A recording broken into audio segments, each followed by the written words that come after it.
Eto. Ayan. Okay, sakay ka dyan. Kapit niya gala. Sama ko sa roda ng mga talon. Sama ko si Exo. Ayan.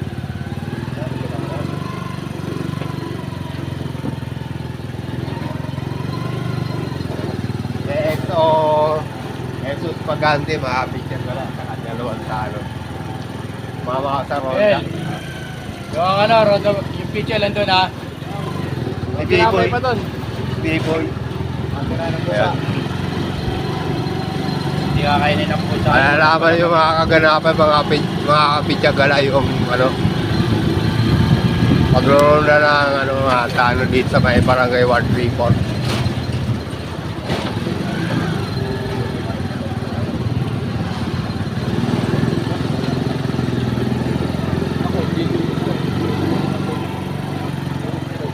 Ha? Hindi naman sila. Kaya ano, madadaanan sila yun. Wala ka upo na yan.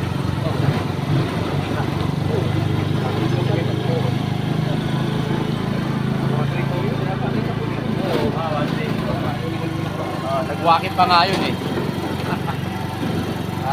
Parang ano pa nila yung ano eh.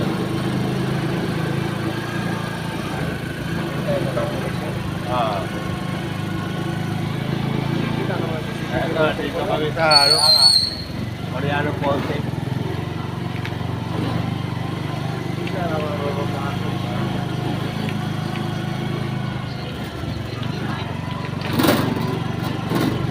Ito yung mga dinadaanan namin. Wala ng tao. Roda-roda lang. Tama lang ako rin sa ronda ng mga talon. Kasama namin yung Exo, si Jesus Pagante. Mga kapit niyang gala. Ayan siya. Ayan.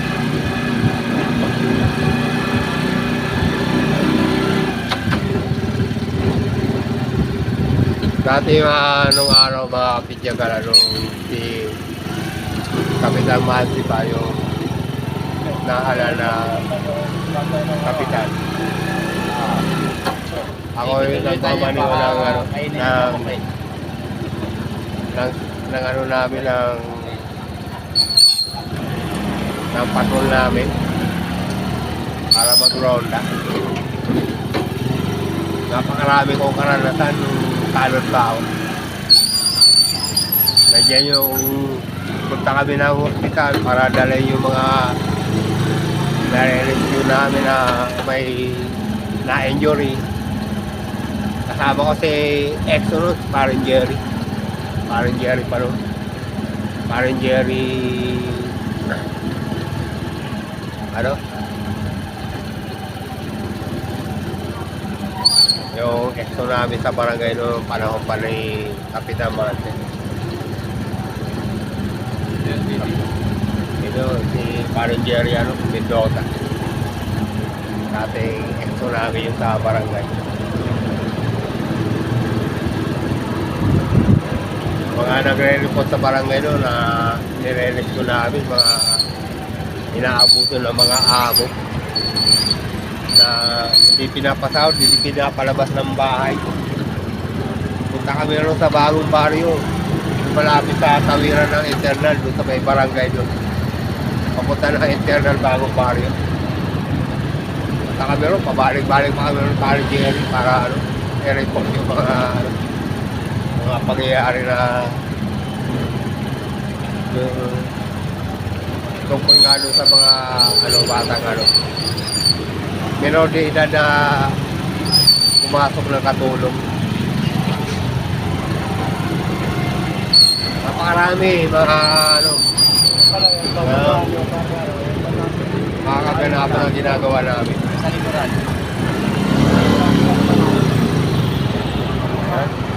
Nandito kami sa Manginasal. Lumang kami rito. Ayan. Manginasal. Manginasal. Dito kami sa may gasolina.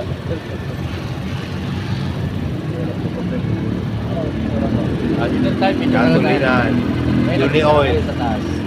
Yung Leoy. Ayan yung ano. Yung...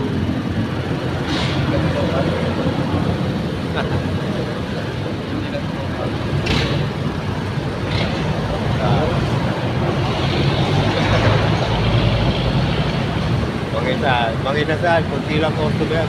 Ayun, may magandang demo din, oh. Shout out sa'yo. Mapanood mo sa YouTube to. Naka-video rin pala ako, no? Video lang. Paano ang pangalan mo pala? Ha? Leonard. Yolan? Okay. Nakabi niya pala si Yolan. Katabi ko. Ikaw, planner, ang pangalan mo? Eric. Si Eric. Nakabi niya pala si Eric. Sa mga kano ng ano, Barangay 134. Yolan. Kala ko isang taso, hubaran na eh. Ha? Kala ko yung babae din sa taso, hubaran na. Kasi naayos yung kala ko yung babae.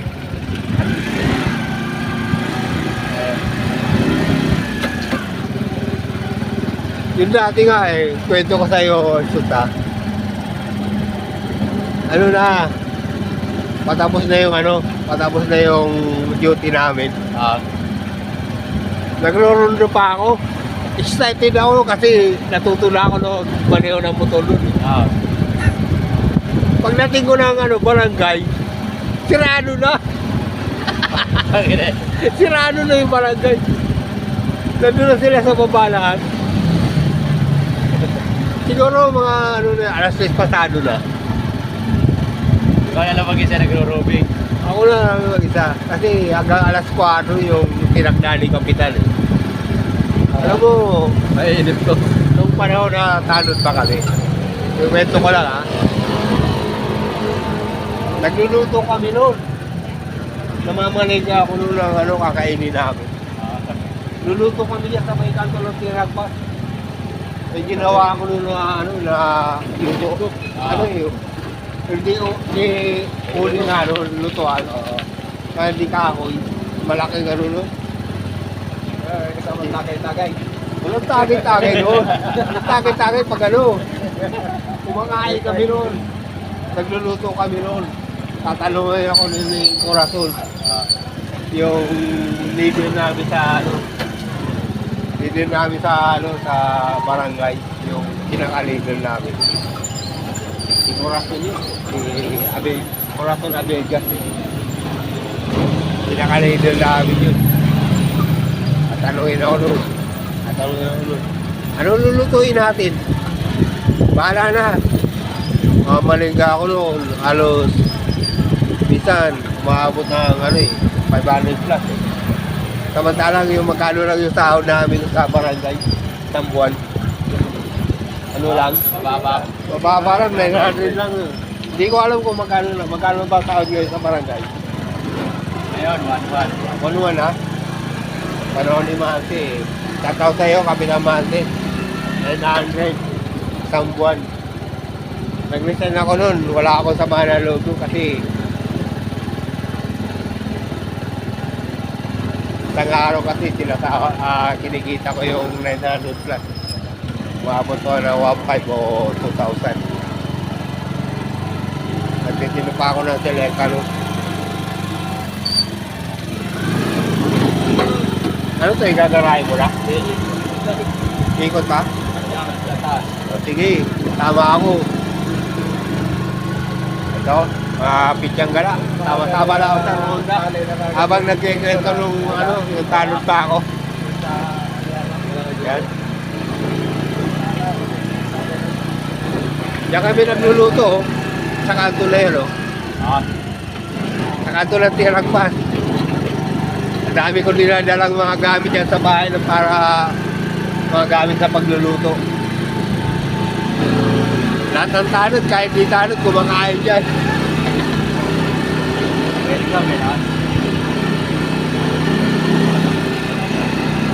Yan, dito yung barangay namin, napakaganda niyang barangay namin. Dati. Eh kaso nung naging Duterte yun eh. si President Duterte nung nanalo sa halalan. Pinagiba lahat ng mga barangay dito sa Caloocan, sa tabi ng kalsada. Nakagawa na isko yun eh. Oo. Kaloko-loko na yung buhay namin dito sa barangay 134. Wala kaming barangay. Eh naging yung kapatid ko noon.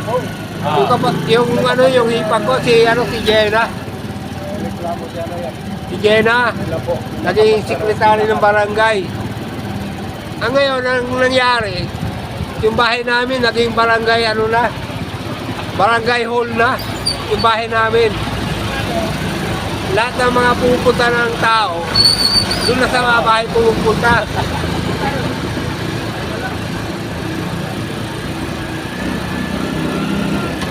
Dati President Duterte,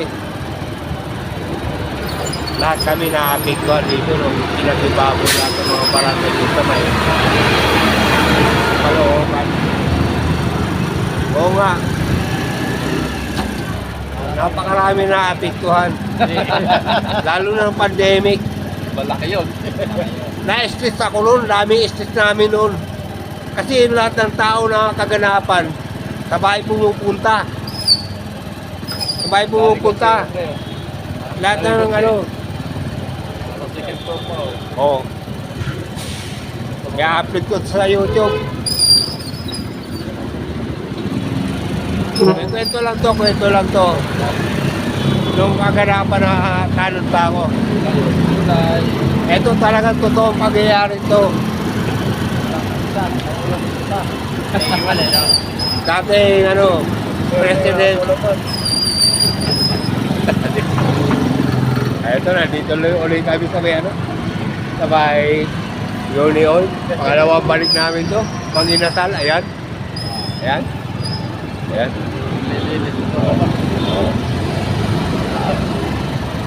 Pero itong itong vlog na to, ikukonsulta ko muna to kay Kapitana kung pwede i-upload to. Kapitana, shout out sa'yo! Milagros Pineda, shout out sa'yo!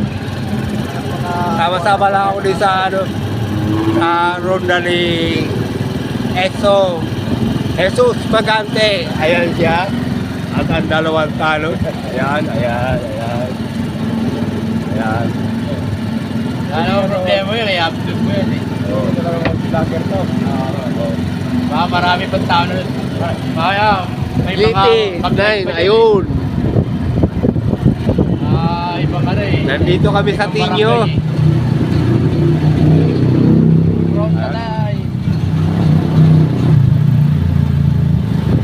Two times kami nag-ikot, mga barangay 134. Sama-sama na ako sa ikot ng mga barangay si Jesus Magante. Ayan. Bilyaran. Ni Boss Alex. Wala gaano nagbibilyan. Ayan. Sarap pa kalaban sa bilyaran. Ganyan, mga babae. Lalo na kung tutumbok, hindi mo titigyan yung titirahin eh. Titirahin yun. Yung tutumbokin mo yun, dalawang bola niya eh. Titignan ko yung dalawang muna niya. Oo, hindi yung bola titirahin. Hindi ka makakasyon doon? Diba? Makasyon ka kaya doon? Pag tumutumbok ka, lagi matalo. Oo. Kasi pag yung kalaban mong babae siya tutumbok, huwag mo tignan yung bola. Tignan mo. Ito yung mga pagkakap. Hindi makakapa. Tumitingin sa'yo, tumitingin ka sa kanya. At ito, bumabala ulit kami sa aming barangay. ano yun, tawag nyo, yung... Ito ulit yung barangay namin. Naginiba. Ayan, ito Oltec. Garment. Ayan. At ito yung dating Sheraton ginagawa ng factory. Ay, hindi ko alam kung ano gagawin yung factory ko. Nesty. Ayan. Wala na malaka parking doon. Wala na, malinis na. Tihoy. At yung kaibigan ng anak niya. At ito na yung Remington. Ayan. At ito yung bahay ni Brother Glenn. Shout out sa'yo, Brother Glenn. Diyan gumagawa si Jesus. Ito yung Petraco. Ayan. Ito na yung barangay namin sa ngayon. Yung bahay ni Paling dyan. Yung ang barangay na.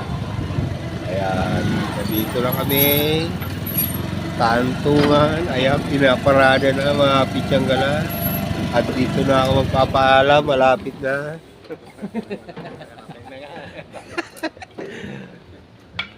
Ayan, ayan.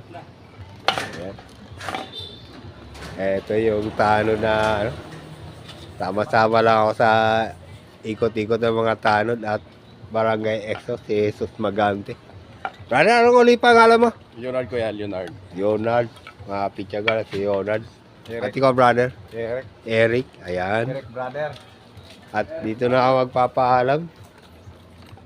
Si brother Eric. Brother, mga brother. Paalam na ako sa vlog na to. So, Papaalam ka na. maraming salamat dyan sa mga viewers ko, mga Pichanggala. At magiging viewers ko pa.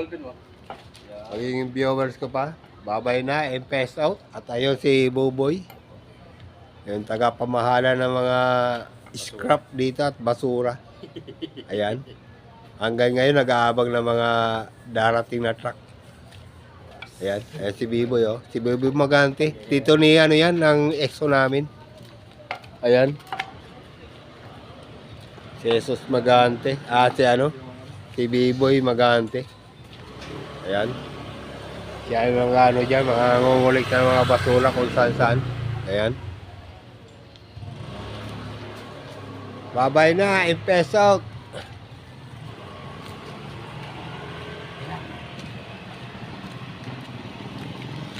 Okay na.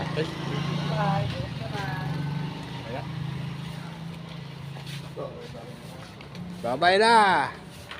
Peace out and God bless. Love chick. Bye-bye.